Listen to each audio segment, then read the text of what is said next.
All right, so today we're diving into something I think a lot of you out there are going to find super relevant, especially if you're like me and you're always trying to find that sweet spot between getting things done, being productive, but also not feeling like you have to optimize every single second of your day. Yeah, that constant pressure to be on all the time. Right, and so we're going to dig into a book that one of you suggested. It's called Mind Management, Not Time Management by David Kadavi. And basically what we want to do today is pull out the most interesting ideas and most importantly, the stuff that you can actually put into practice. Yeah, love that. Practical takeaways, right? Because what's the point of all this knowledge if you can't actually use it? Exactly. And just to give you a quick overview, the book basically challenges this whole idea that we've all been sort of taught, that time management is the be-all and end-all of, well, everything, especially when it comes to getting things done. Kadavi argues that we should actually be focusing more on managing our mental energy and being aware of the different states of mind we're in throughout the day. And that's especially true, he says, in this age of like AI and automation, where a lot of the routine tasks that we spend so much time on are going to be taken over by machines. Yeah, that's such a crucial point. The landscape of work is shifting so rapidly, and the skills that are going to be most valuable in the future, they're not necessarily about just like pure efficiency anymore. Right. It's not about being a robot. It's about being able to think creatively, to come up with new ideas, to solve problems in new ways. And Kadavi actually, he kind of came to this realization through his own personal experience. Like, he describes himself as a former productivity enthusiast, obsessed with all the latest time management techniques. He even trained himself to press the elevator button for his floor with his reflection in the mirror, just to shave off a few seconds each week. Wow, okay, that's commitment. Right. But eventually he realized that all this focus on optimizing his time wasn't actually making him any happier or more productive in the long run, especially when it came to creative work. And I think so many of us can relate to that feeling of being on this constant treadmill of efficiency, trying to squeeze more and more into every single day. But then we kind of lose sight of why are we doing all this in the first place? Right. And it's not sustainable, is it? You can't just keep pushing harder and harder without eventually burning out. And so for Kadavi, this realization really hit home when he was working on his first book. He was facing a serious case of writer's block, totally stuck. And instead of, doubling down on his time management strategies, he decided to do something that felt totally counterintuitive at the time he went on a retreat to Costa Rica. Okay, so he's got deadlines looming, he's probably feeling the pressure, and he decides to just take a break. Yeah, it was a huge leap of faith, and I think a lot of people would have been like, nah, wait, I can't afford to take time off right now. But for him, it was this pivotal moment. Because in that seemingly unproductive environment, that's when he had this breakthrough realization that making progress wasn't just about having enough time. It was about being in the right state of mind to actually do the work. So it was more about creating the space for the creative process to unfold rather than trying to force it into a rigid schedule. Exactly. And that's kind of the foundation of his whole argument about mind management. So where does this obsession with time come from? Kadavi calls it time worship. And he actually traces it back to the early 20th century to this guy named Frederick Taylor. Oh, yes, the father of scientific management, Taylorism, right. Right. So for those who, haven't spent their days reading management theory books, what exactly is Taylorism and why is it relevant here? Well, before Taylor came along, work was often organized around natural rhythms, the sun, the seasons. It wasn't so much about measuring every single minute and trying to squeeze the maximum output out of every worker. Right. So how did Taylor change things? He came in and was like, okay, we need to optimize every single movement, every task. He basically turned time into a factory input. The more time you put in, the more you should get out. And while, his methods definitely increase productivity in factories, they also fundamentally change the way we think about time and work. Yeah, it's almost like we've inherited this belief that time is this precious commodity that we have to hoard and maximize. like every second wasted is a loss. And that can be really detrimental, especially in a creative context. Sometimes you need to let your mind wander, to step away from a problem for a while, to allow those unexpected connections to form. That's where the real breakthroughs happen. So what are some of the flawed assumptions that Kadavi identifies about this whole time management thing? But the first one is this idea that simply saving time automatically equals being more productive. He uses this hilarious example of how he trained himself to press the elevator button for his floor using the reflection in the mirror. Like, he'd look in the mirror and press the button without even turning around. And he was like, yeah, it saves me 2 seconds a week. 2 seconds, okay. But his point is that we can get so fixated on these tiny, tiny time savings that we miss out on the bigger picture. And he also talks about how we can sometimes sacrifice meaningful interactions for the sake of speed. Like, he had this neighbor who was always rushing around, never stopping to chat. Oh yeah, I know that type. Always in a hurry, but never seem to actually get anywhere. Exactly. And it's like, are we really gaining anything by being so hyper efficient? Right. Sometimes it's better to slow down and actually connect with the people around you. What's the second flawed assumption? The second one is that being productive is solely about maximizing output, like just churning out as much as possible in the shortest amount of time.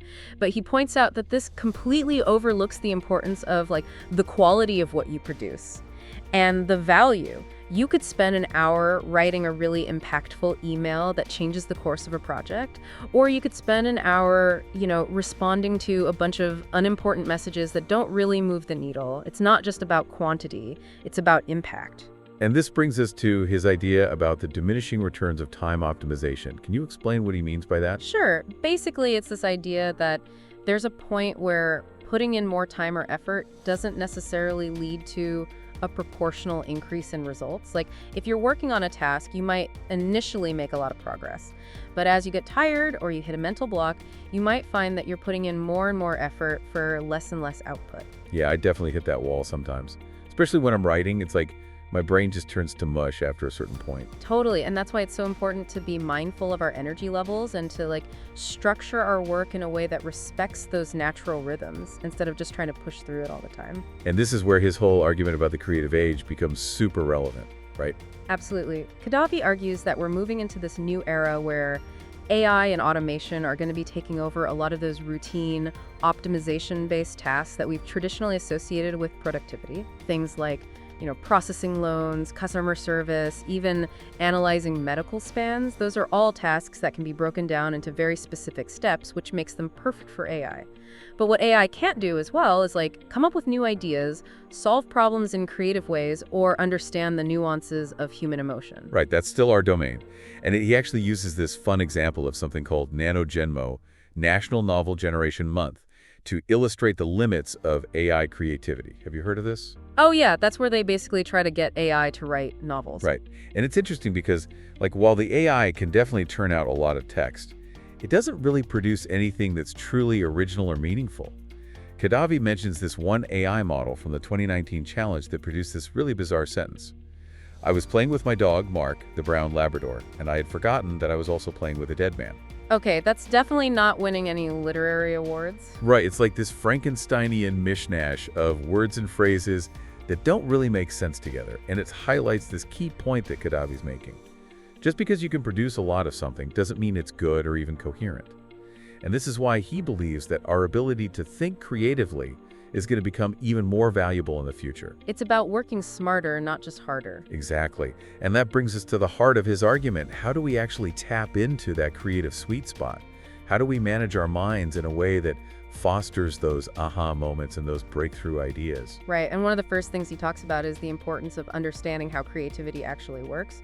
And it's not this linear, step-by-step process that we often imagine it to be. Yeah, it's definitely not like following a recipe. Right. He talks about this concept of divergent thinking, which is all about exploring a wide range of possibilities, brainstorming, letting your mind wander. And then there's convergent thinking, which is about narrowing down those possibilities and focusing in on a specific solution. So it's like this back and forth, this expansion and contraction of ideas. Exactly. And he also emphasizes that a lot of those aha moments, those moments of insight, they tend to happen unexpectedly. Like when Archimedes famously figured out the principle of buoyancy while taking a bath, or when Paul McCartney woke up with the melody for Yesterday in his head with those placeholder lyrics, scrambled eggs. That's amazing, scrambled egg. It's like your brain is working on these problems in the background, and then the solution just pops up when you least expect it. And I think that's a really important point because it means that we need to create space for those moments to happen. We need to give ourselves permission to step away from the problem, to daydream, to let our minds wander. So it's almost like being intentional about being unintentional. In a way, yes. And he talks about this idea of illuminating the not so obvious, like how we often get stuck in these patterns of thinking, these obvious associations that prevent us from seeing the less obvious but potentially more creative solutions. He uses this interesting word triad example to illustrate this. Can you explain that? Yeah, so he gives you three words like pine, crab, and sauce. And the obvious association for pine is tree. But the less obvious and correct answer is apple, pineapple, crab apple, applesauce. His point is that our minds tend to gravitate towards those strong, obvious connections, but sometimes the more creative solutions lie in those weaker, less apparent links. That's a really cool exercise. I'm going to try that one out. So how do we actively cultivate those weaker connections? How do we make space for those unexpected insights to emerge? Well, one of the things he talks about is the importance of paying attention to our energy levels throughout the day. He says not all hours are equal, and that we need to be mindful of our natural rhythms of energy and focus. Yeah, some of us are definitely morning people. Some of us are night owls. Exactly. And he also emphasizes the importance of sleep. He cites data from the CDC about how widespread sleep deprivation is and how it impacts cognitive function. He's a big advocate for getting those 7 to 9 hours of sleep. Which I'm sure a lot of us are guilty of not getting enough of.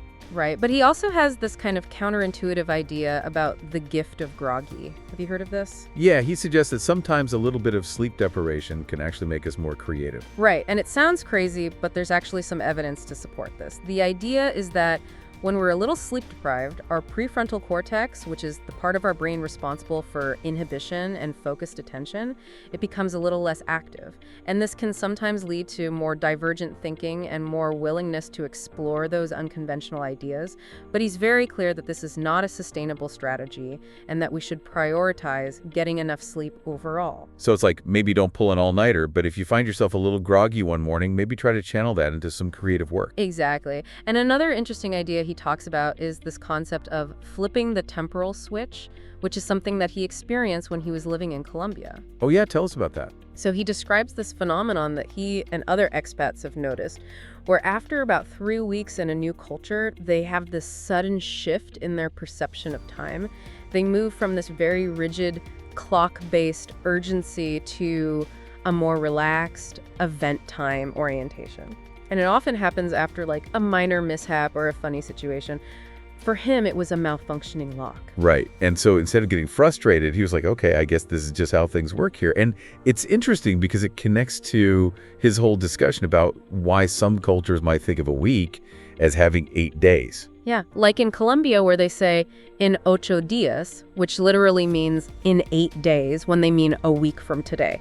And it's not that they actually have 8 days in a week, it's that they view each day as a distinct event. So today is one event, the 6 days in between are 6 events, and then the day of the appointment is another event, that's 8. So it's a different way of conceptualizing time, not just about the linear progression of hours and days, but about the significance of each individual event. And he points out that this kind of event time orientation can be more conducive to creative thinking, because those aha moments, they don't happen on a schedule. Exactly, they just pop up when they pop up, and we need to be open to that.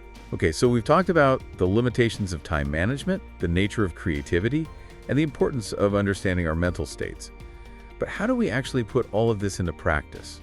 What are some of the key takeaways that people can actually start using in their own lives? Right, so one of the first things he talked about is the 4 stages of creativity: preparation, incubation, illumination, and verification. And it's important to remember that these stages don't always happen in a linear order. Sometimes they overlap, sometimes they happen in a different sequence. But being aware of these stages can help us understand how our creative process unfolds. And to illustrate this, he talks about how Paul McCartney's Yesterday was seemingly pure illumination, but likely involved subconscious preparation and incubation beforehand. Exactly. And he contrasts that with Elizabeth Bishop's poem, The Moose, which took her 20 years to write. 20 years? Wow, that's dedication. Right, and it just shows how the creative process can unfold over very different timelines. And he also outlines these 7 mental states that we can kind of cycle through as we're working on a creative project. And those are prioritize, explore, research, generate, polish, administrate, and recharge.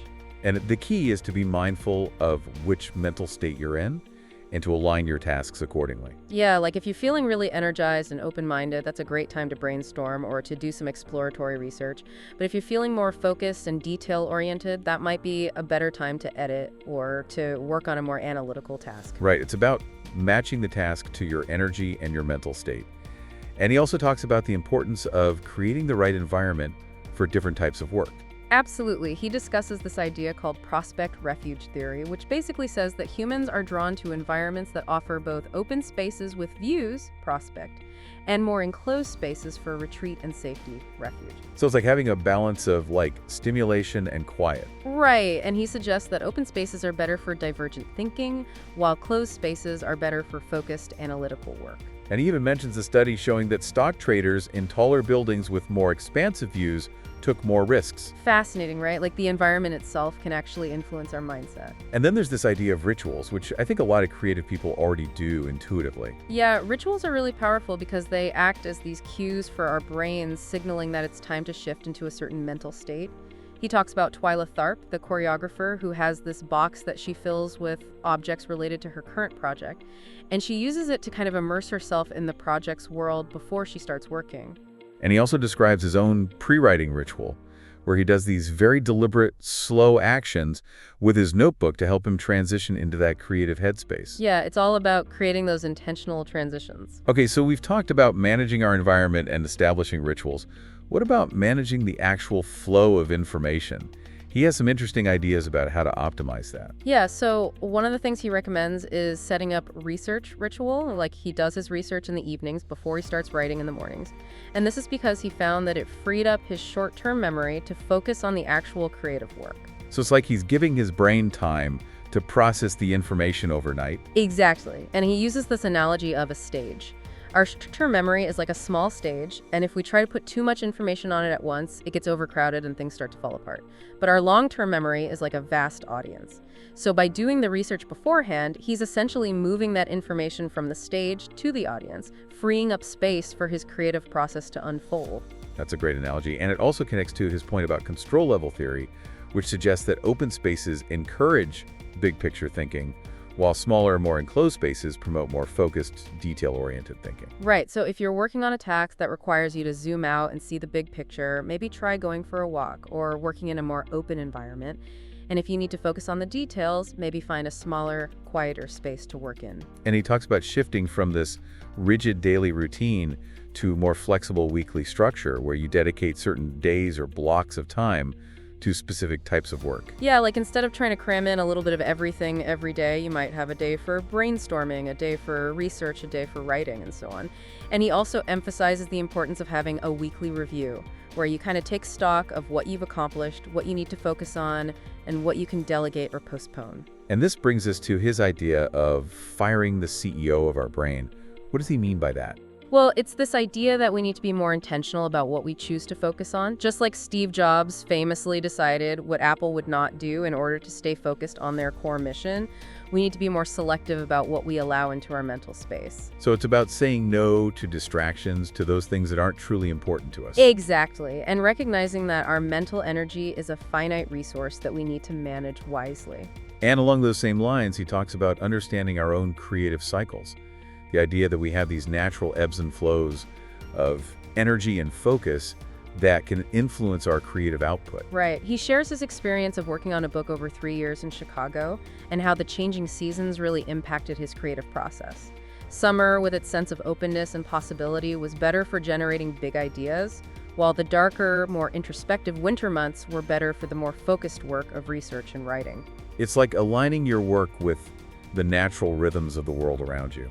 Exactly. And he also talks about the importance of establishing creative systems, those repeatable processes that we can need to move our projects forward. Right. It's about creating a kind of roadmap for your creative process, even if it's a flexible one. And this can be really helpful because it takes some of the guesswork out of the equation. It's like, okay, I know that when I'm in this stage of the process, I need to do these specific things. And it helps to move projects from that front burner where they require a lot of active attention to the back burner where they can simmer and develop more passively. And finally, he introduces two really practical concepts that I think a lot of people will find helpful: the minimum creative dose and sloppy operating procedures. Yeah, those are great. The minimum creative dose is all about breaking down those big, overwhelming tasks into the smallest possible actions that you can take to move forward.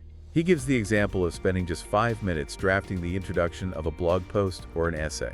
Right, and the idea is that by doing these small actions consistently, you're building momentum and making progress without getting overwhelmed. And it also allows for that important incubation phase where your brain can kind of work on the problem in the background. Right, and sloppy operating procedures, that sounds intentionally informal. It is. It's basically the opposite of having these rigid, formal procedures for everything. Sloppy operating procedures are more like just notes to yourself, questions you're exploring, early drafts that you're not afraid to mess up. They're low pressure, and they allow you to capture your thinking without getting bogged down in perfectionism. It's like giving yourself permission to be messy and experimental in the early stages of the creative process. Exactly. And he also talks about the importance of managing the unexpected because, life rarely goes according to plan. Right, he uses the analogy of an airport where you might start with a very clear itinerary, but then delays and disruptions happen, and you have to be able to adapt. And one of the tools he recommends for managing those unexpected disruptions is to have a system of inboxes. Inboxes, like email inboxes. Well, not just email. He suggests having a variety of inboxes, like a notebook, a digital note-taking app, a whiteboard, even a waterproof notepad in the shower. The idea is to have a place to capture those fleeting ideas and to-dos without interrupting your current task or worrying about forgetting them. So it's like having this externalized brain where you can offload all those random thoughts and ideas. Right, and it frees up your mental space to focus on what's important in the moment. And he also talks about having simmer projects, those longer-term ideas that you're not actively working on, but that you want to keep in the back of your mind. Yeah, he keeps his in R&D folders. And the idea is that you can revisit them periodically and see if anything sparks your interest or if they've developed in any unexpected ways. And he shares the story of Malcolm Gladwell, who did research for a project that didn't immediately turn into a book, but ended up being a key part of Outliers 15 years later. So it's like, don't throw away those ideas that don't immediately pan out. You never know when they might come in handy. Exactly. And to kind of bring everything full circle, Khadavi shares a really insightful anecdote about his return to Medellin and how a simple change in his morning routine led to a major breakthrough in his writing. Oh yeah, tell us about that. So after a period of intense focus on his work, he decided to start stepping outside for a few minutes each morning before he started writing. And it was like this really small shift, but it had a huge impact. It allowed him to kind of re-engage with his physical surroundings and to see things with fresh eyes. And that's when the ideas for his book finally started to come together. So it's like, sometimes we need to step away from our work, even just for a few minutes, to gain that fresh perspective. Right. And it's a great reminder that creativity isn't always about sitting down and forcing ourselves to come up with ideas. Sometimes it's about creating space for those ideas to emerge naturally. So to wrap up our deep dive into mind management, not time management, I think the key takeaway is that we need to shift our focus from this obsession with time to a more nuanced understanding of our mental energy and our creative process. Exactly. It's about recognizing that our minds work best when we respect their natural rhythms and when we create the right conditions for creativity to flourish. So a few key things to try out. Experiment with the first hour rule, pay attention to your energy levels throughout the day, try establishing some rituals, and definitely create that R&D folder for your simmer projects. And most importantly, give yourself permission to be a little less rigid, a little less obsessed with optimizing every second, and a little more focused on creating space for those moments to happen. And now, a final thought for you to ponder. What's one small shift that you can make in your own work or creative pursuits that could unlock a new level of insight and progress for you? What's that obvious connection that you might need to let go of to allow for something more innovative and impactful to emerge? It's definitely something to think about. Thanks for diving into this with me. It's been a great conversation. Yeah, this has been really insightful. Thanks for joining us. Of course. All right, until next time. See ya.